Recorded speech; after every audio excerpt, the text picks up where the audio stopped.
I'm Zoe. I'm Erin. And I'm Mike. We're all part of Green Pants, which is an arts collective that emerged out of Occupy Baltimore. We're an 8-member group right now. And the main project that we have going on is Luminous Intervention, which is running around town, sometimes a little out of town, with a high-powered projector, projecting into public places for the public to view. We partner with a lot of other activist groups so that we can spread their messages through our equipment with our projector. And I think usually works out pretty well. Yeah, we've been together for a year and a half or so now. And how many projections do you think we've done at this point? I think we're in our low 20s. Low 20s, yeah. And they kind of span from being very casual, just sort of getting the group together and deciding like, hey, this is an important moment, we should showcase it right now, to heavily planned, especially with our collaborations, working for months and months to come up with a finished project. Well, I feel like our project is pretty directly tied to further informing the public about issues. Like, I think that visual representation can do a lot in unexpected places to drive home information that people might not otherwise really connect with. Like if it's a fact on a computer screen, they may not get the same sort of personal reaction to it as seeing it up on a building in their neighborhood and understanding that's how it connects to their lives. So I think that our projections have a really strong ability to help people who learn differently to really understand information that we're giving them.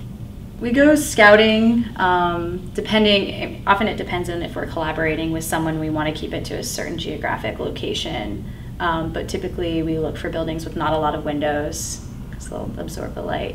I guess usually lighter colored ones. Depending if they're on a really busy road, like we've done things from MLK, because it gets high visibility. We also look for things that don't have too much light outdoors. Other ambient street lights and things like that can often interfere with the power of our projection. So we look for low light areas. And sometimes it's nice if we know that it's a high foot traffic area, and so that we can have people sort of walking by and grab their attention. Or with a large sidewalk maybe. That's a nice thing. And in general, there's the ongoing and never-ending battle around public places and free speech. So by mere virtue of our presence and our activity, we're pushing the envelope there. Police don't really know what to do often with projections. There are sound ordinances in cities. There are issues of light pollution, but not really the type of thing that we do. Light pollution is more a design issue in city planning, but no one's regulating exactly how much light a car headlight can project on a building. So they're also not regulating how much a projector can project on a building. We'll be out doing a projection, police will come by, talk to us, scratch their head, call their superiors. Their superiors will come by, they'll look at it, try and understand it, or will be ignored. So far, it really hasn't been that heady, except for when we were projecting onto the Capitol building in DC. And there, we were projecting onto the building. We were there for as long as we wanted to be. There was this whole battalion of police commanders, Capitol police commanders, that came out to talk to us about whether or not this was a permitted protest or how they should interpret that action. So to a degree, there's that. But I think the projection isn't. It's not so issue specific. What we project is issue specific, but the fact of projection I don't think is so issue specific. And I think it's just a good complement to good organizing. Or it reinforces things. Like Zoe was saying that we do some things that are really extensively planned and designed, and other things that aren't, that are just totally off the cuff. We did one projection the night of the George Zimmerman verdict, where we planned it at 12:30 at night and figured that we would catch bar traffic going home at 1:30 in the morning. and that was just reinforcing. That was some of us had been out driving around town looking for a reaction to the Zimmerman verdict, and didn't see it and didn't want to spend the night in silence on that issue. So we projected, and we hit an audience of, I don't know, 1,000, 2,000 people that were heading north on 83, but there was traffic that was stopping in the middle of the street so they could photograph what we were projecting. And all it said was "Justice for Trayvon." And we probably stopped 15 cars in the middle of the highway just so they could photograph it. So that's more just reinforcing, it's engaging in a social conversation. On the one hand, that does sort of suit our medium. It doesn't necessarily need always a lot of time to put together a projection. So we can go out and be very current. We can talk about issues that are happening right now. Or we can do longer, beautiful things, which projection also benefits because you can show animation, and you can wrap the whole story into what you're doing. So it's not necessarily one or the other, but I think it does facilitate each type. Mm-hmm.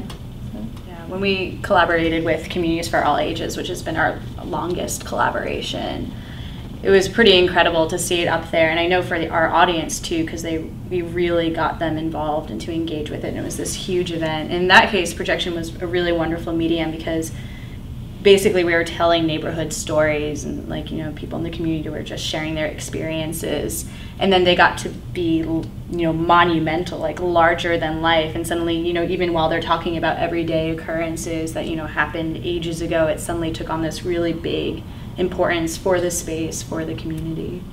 Social is modifying justice because justice alone is a little bit too vague and implies some sort of punitive justice, right? So social justice is modifying that, saying that we're more interested in kind of the way that social systems interact with an individual, or the way that individuals interact with that social system, and the impacts that the one can have on the other. And that can mean that social justice is wrapped up with punitive justice. It means that when punitive justice falls disproportionately on one population, then that's a social justice issue. Allow for someone to actually fulfill the potential that they have. You don't have this tremendous capability that's just being wasted on either idleness or behavior that acts against social good. I spent a lot of time in Cuba, and one of the things that always impresses me about Cuba is that their educational system is set up to recognize what skills a child has, and then throughout their lives, that system is manifesting those skills. You have folks that's why you have an island of 10 million people that competes internationally in every sport that they actually care about, competes favorably internationally, has a population that's more musical than any population in the world, and has just incredible skills. Kind of across the board, you meet someone on the street in Cuba that's selling peanuts and has a shirt with holes in it, and that's clean but with holes in it. And all of a sudden you're talking about world politics with the person, and it's a reality that you don't find in what in many ways, in my conception of justice, is a less just system, which is what we have. You can say in the United States, but why talk about the United States when we can talk about Baltimore?